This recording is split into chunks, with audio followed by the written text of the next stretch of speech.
Michael is a former United States Marine and retired Baltimore police officer. He's publicly exposed awful acts of policeman misconduct, which he says he witnessed during his time on the force. He now spends his time advocating for a new era of policing. First of all, during the 11 years, what type of misconduct did you personally see that you know absolutely is true? Well, you have things like assaulting people that are handcuffed. You have making up PC statements. You have dramatizing your PC Now, statement. wait, what's a PC statement for those that don't know? Right. So a probable cause statement is what Okay, a PC probable statement would be cause. referred to. So that's the necessary conditions that an officer needs to facilitate an arrest and take somebody into custody. And you saw these fraudulently being prepared where the police went after people, they really didn't have a reason to go after them and then just made it up afterwards? Well, I'm not going to say they didn't have a reason to go after them. What you do is the PC statements are dramatized to include things that you need for a solid case or to even establish the probable cause, but those things didn't occur in the way that they were presented to have occurred. Let me ask you this, Michael. In today's police work, now I'm dating myself. I'm 64 years old. I grew up in South Minneapolis in a fairly substantially white but was integrated neighborhoods. We were inner city, but predominantly white, but there were blacks, Hispanics, and Asians and all intermixed when I grew up. And when I grew up, we had police precincts where we, even as young people, actually got to know some of the cops because you'd see them on a daily or weekly basis, and you actually became acquainted with them. Does that occur at all today, that type of police work? That certainly can occur in an environment maybe still like the one you were in where stats are low and maybe there's a mayor that's not really worried about the stats. But the traditional thing, especially in a bigger city or anywhere that's populated, is your metric is based off of arrest.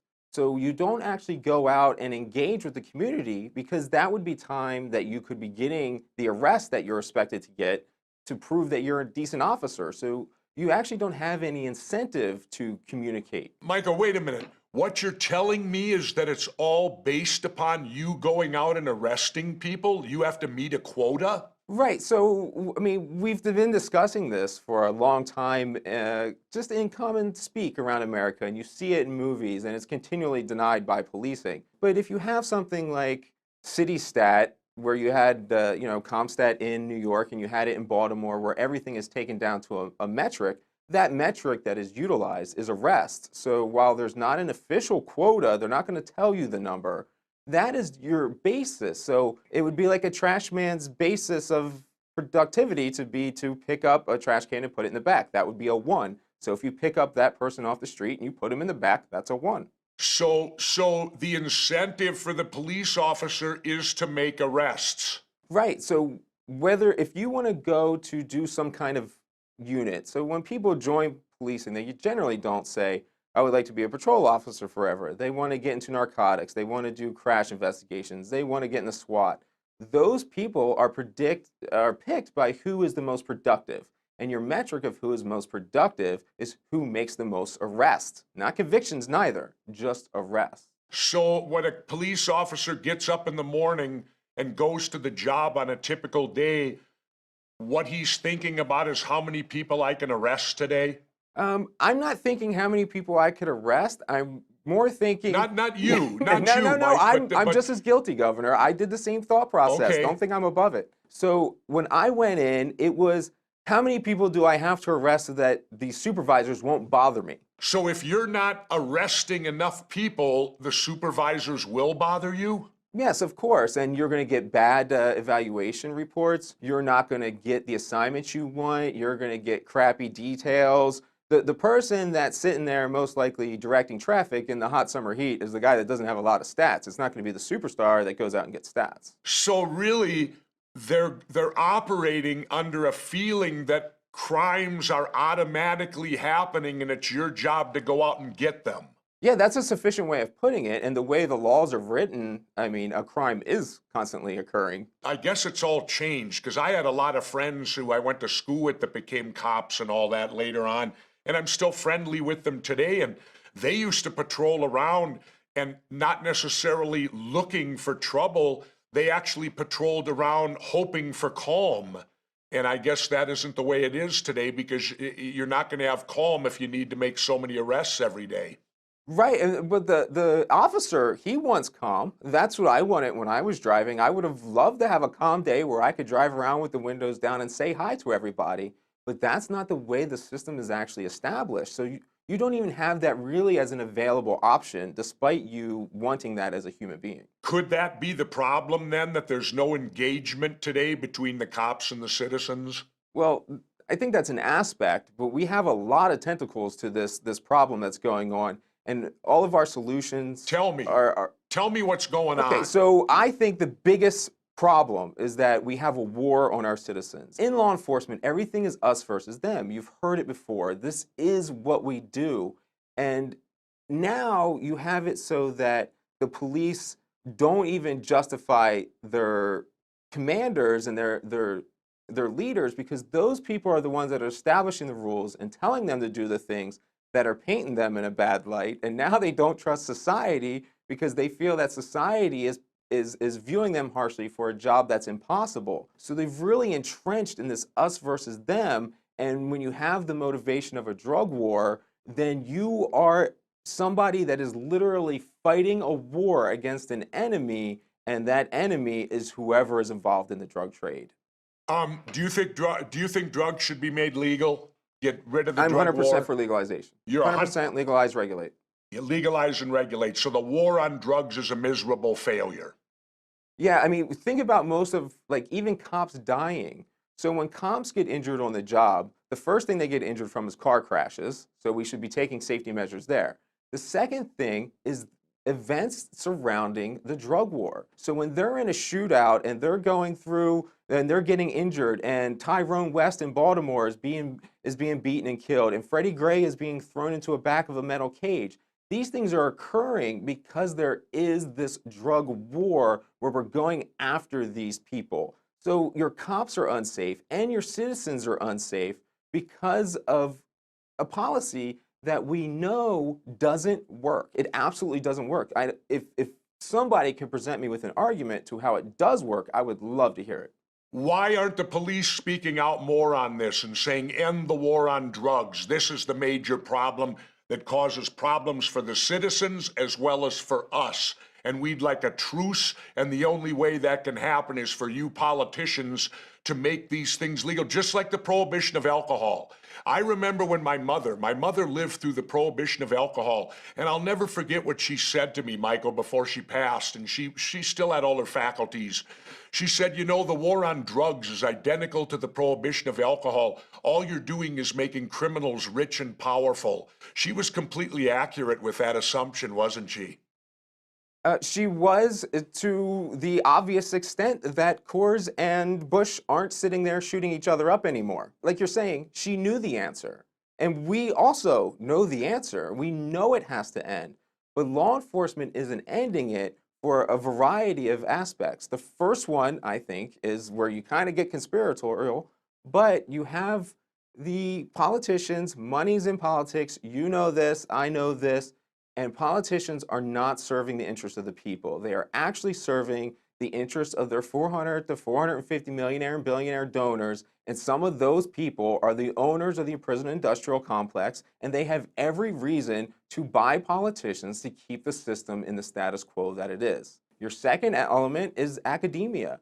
Criminal justice has developed this mentality that criminal profiling is even a thing, but it's actually not, because the people we've established to be criminals are the people that were the weakest in our society, and we locked up disproportionately. So if you look at a black male right now, you'll say black males between the ages of 16 and 24 commit the most crimes, and we go after those people. But why do they have a record that they committed the most crimes? Is because we're looking at them and we're not looking at other people. So we have this entire ideology in criminal justice where we are perpetuating the cycle of what we are fighting. We're sowing the seeds to further our trampling of other people's rights in the drug war. And it's been spun to make sense when it completely doesn't make sense. Now, how many police officers think like you, and how many police officers think on the aggressive side of drugs are horrible and it's my job and we can profit from the whole drug war is good for all of us? What do you think the percentages are amongst the police officers, a ballpark figure? Yeah, that perception is the third element that I think is also a problem of why it doesn't get fixed. It's like society and officers being a microcosm of that believe that this information, this propaganda of drugs being something that we can stamp out as being realistic. If we're going to go with a number, let's go with 15% think like I do. And the rest are just really drinking the Kool-Aid and think that this is a logical approach. And thinking that somehow they're going to win, that somehow people are not going. And don't they at all consider the violation of the Constitution and the Bill of Rights that occurs during this war on drugs? Does not that not enter in? I mean, I always tell military people when they're going in the service to always remember you take an oath to the Constitution. And part of that Constitution is the Bill of Rights, and you should not do anything to violate that.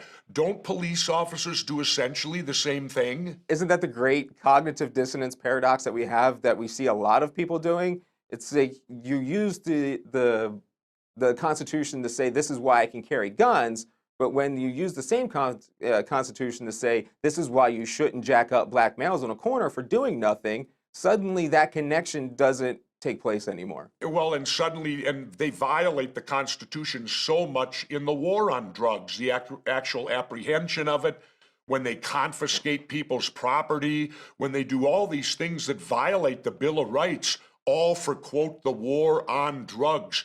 To me, shouldn't the Bill of Rights take priority over the war on drugs, but we've got it ass backwards? Well, it's not even that it has to be the Bill of Rights, Governor. It has to just be common sense. We can see these things. We have examples in other countries that it doesn't work. We have examples here of alcohol prohibition that it doesn't work. And instead of actually trying to address the situation and fix it, we just are turning a blind eye to it because of reefer madness or something. I can't actually make sense of the entire system. I have no words to tell you why this barrier It's got to be exists. money. It's got to be money. Everything comes to money. It has to be money. The bottom line has to be money. Michael, did you yourself participate in any misconduct? Well, of course I participated in misconduct, and I think the most egregious misconduct that we're all committing is that we sit here silently. If you're wearing a badge and you're not telling the things that we all see and we all know, we're all guilty of that. There weren't 11 good cops in McKinney. There were 12 bad cops. If they don't see that, they need to wake up. And I was a bad cop. There's no doubt. The only good cop I can point to is Joey Crystal, who actually said something. So your 11 years, you deemed yourself today as a bad cop. I do, absolutely. Really? And you don't seem like a bad cop. You don't seem like you're bad intended. How many people fall into what you fell into? All of them? Right. I'm gonna have to say pretty much all of them. You're in the, well over 99% range. And it's not, you're saying the right thing. There was no malice on my part. It was pure ignorance. I didn't see the connection. We're not taught to see the connection. Society teaches us that the cops are the good guys. So when you go in there, you're thinking that you're the good guy. And you're not evaluating all those things that you're doing that really demonstrate that you're not the good guy. Michael, what do we need to do? From your perspective, what do we need to do to get policing back on track again? What do we need to do to see happen? What do we need to get these, quote, politicians on board to do the right thing? Well, I think the first thing cops need to realize is that when you hear the cries of people that are oppressed, we don't try and figure out ways to silence their cries. We figure out the ways to eliminate their oppression. So we have to have some empathy in what we're doing as police officers. But structurally, what everyone else can do is we have to get money out of politics. And the reason why I say that's step one is because when the politicians are serving those donors, they're not going to vote in the interest of the public. So we have to get money out of politics so that we can end the drug war. The drug war stops half of our problems, and half of the brutality that exists right now is instantly over when we stop the drug war. So we have to do that. So that's the key. That's the key. End the war on drugs is the first major step that ought to be taken. I think it's without question. Nothing else will matter because we're going to keep having a war on our citizens. So if we're having a war on our citizens, and we are humans who have built-in biases, we're going to act on those biases when we fight this war. We should not be having a war against our citizens. And now the states like Colorado, Washington, D.C., Alaska, who have legalized marijuana, that's a huge step, isn't it? It's especially a huge step so that people can see that it's real. So Colorado is a rookie effort. And in policing, you want to say, okay, drugs are bad, so how do we keep juveniles from using marijuana?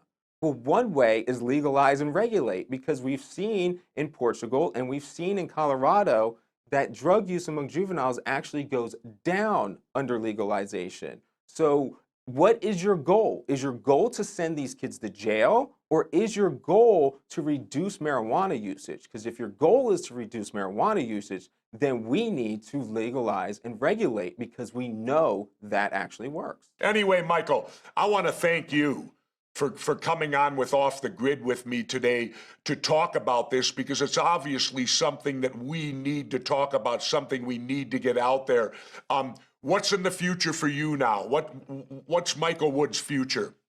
Yeah, I get asked that a lot, and I still don't know. I thought I was just finishing my PhD and I was going to go into academia, but this is a lot more important, and whatever avenue I can get, I would love to take a federal position where I could really help encourage and influence police reform, but we'll see what happens. Until then, I'm available to keep having this discussion. If you want to talk again or somebody else does, I'm here. I want to talk. We have to keep this discussion going forward, and if that's my role right now, then I'll do every effort I can for that. Michael Wood, thank you very much. Keep on talking. We'll have you back on Off the Grid in the near future. Thank you. Thank you, Governor. Be safe. I want to thank my guest today, Michael A. Wood, Jr., for joining me on Off the Grid. What do you think about Michael's honesty regarding police behavior? Leave your comments for me, Facebook and Twitter. And as always, stay vigilant.